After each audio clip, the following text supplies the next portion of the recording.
I've been here 8 hours, and I'm just tired of waiting. You need to get back to your regiment, and I need to get back to my brigade. Any news at all about movement? Well, the meeting went well. The general was elated. No news about movement.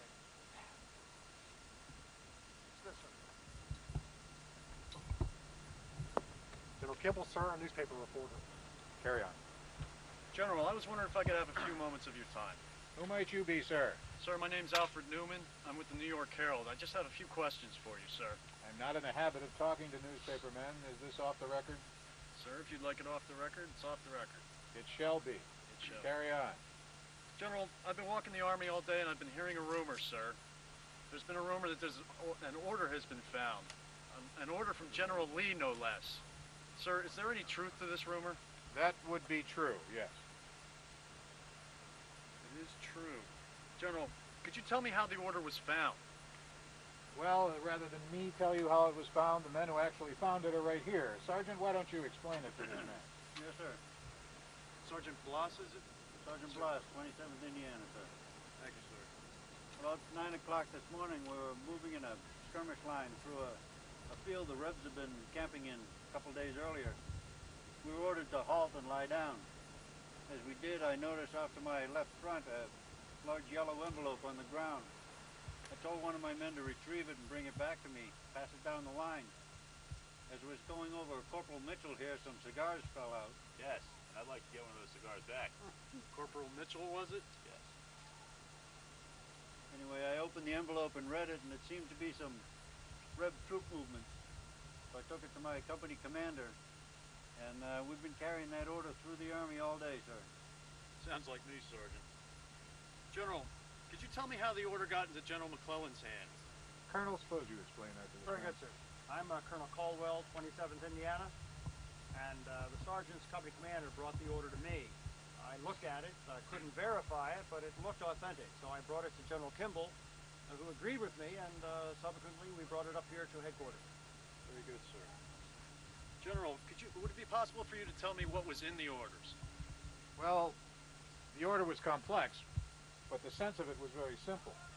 It was an order from General Lee to his subordinate commanders.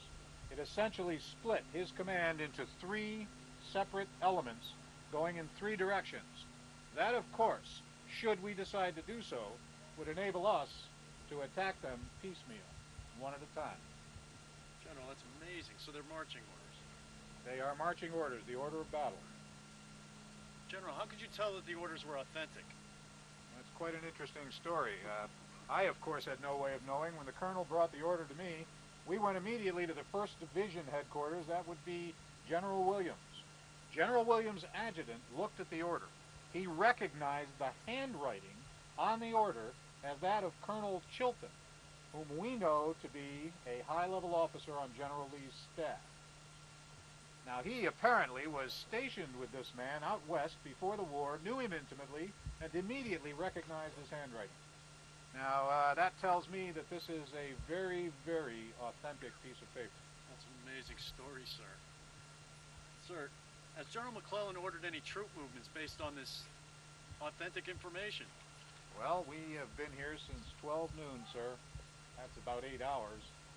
And we haven't seen any troop movements yet. Neither have I, sir.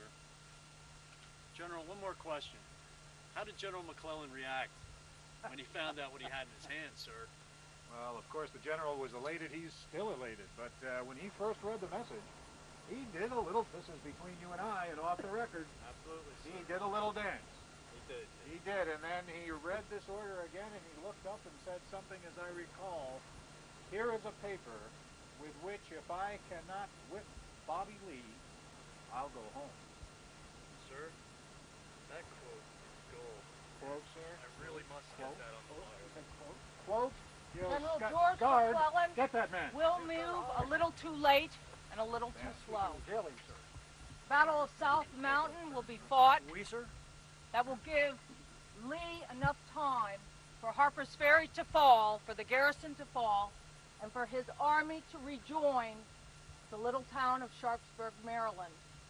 Lee arrives here in the morning of September 15th, looks over the land, and says, "We will make our stand here on the hill."